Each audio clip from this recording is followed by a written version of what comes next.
lady weaving. Oh, wow. It's beautiful. Hindi na lang yan sila. Naggaganyan. Oh, but she's young. No? She's young too. Oh, okay. Ganyan, ano? Paano nagiging tela yung ano? And itong thread is coming from? Ano po, tribal talaga na ano po. No, what material? Ano lang po siya, parang sinulid lang din po yung ano namin. Tapos, Iba yung tinalak na tinatawag po namin. Iba rin yun, made of abaka po yung tinalak. Ito made of cotton. Yes po. ito yung tinalak, tita. Tinalak. This one. If you feel it, it's different. Oh, Thicker. tinalak. Oh, it feels like it's plastic. Is it plastic? No, this one is cotton. This one is abaka fiber. Ah, this is abaca. This is abaca. Kaya it feels like it's plastic. This is cotton. Okay. Sagalang. Tinalak. And then, oh wow, beautiful. And look at here.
Galing.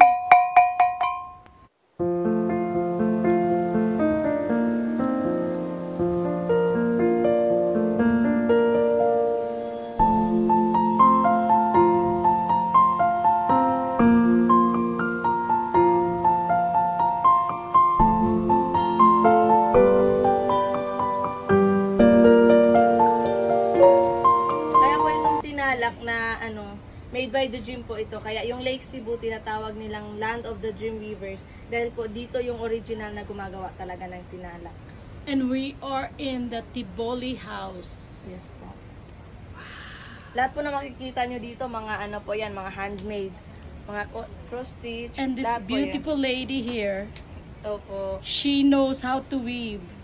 Yan po. Ito mga ano namin, oh, mga gawa talaga yung ano, borda po talaga na isa-isa na by X yung pagtatahi.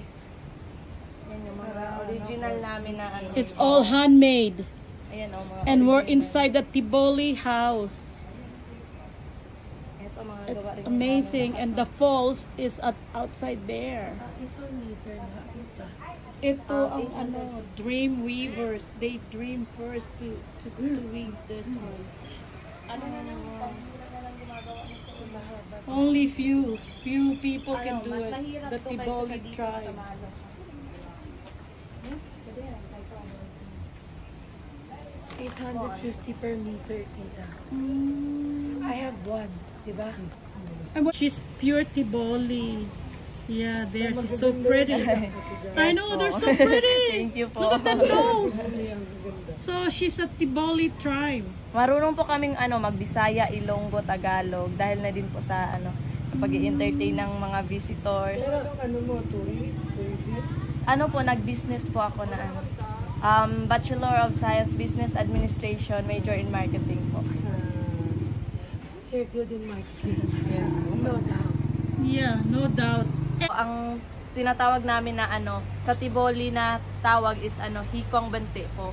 Is because po kasi parang measurable po siya na na falls. Kaya yung sa yung hikong kasi it means falls. Yung bante is measurable na parang hindi siya ma-measure po na na falls. Yes po.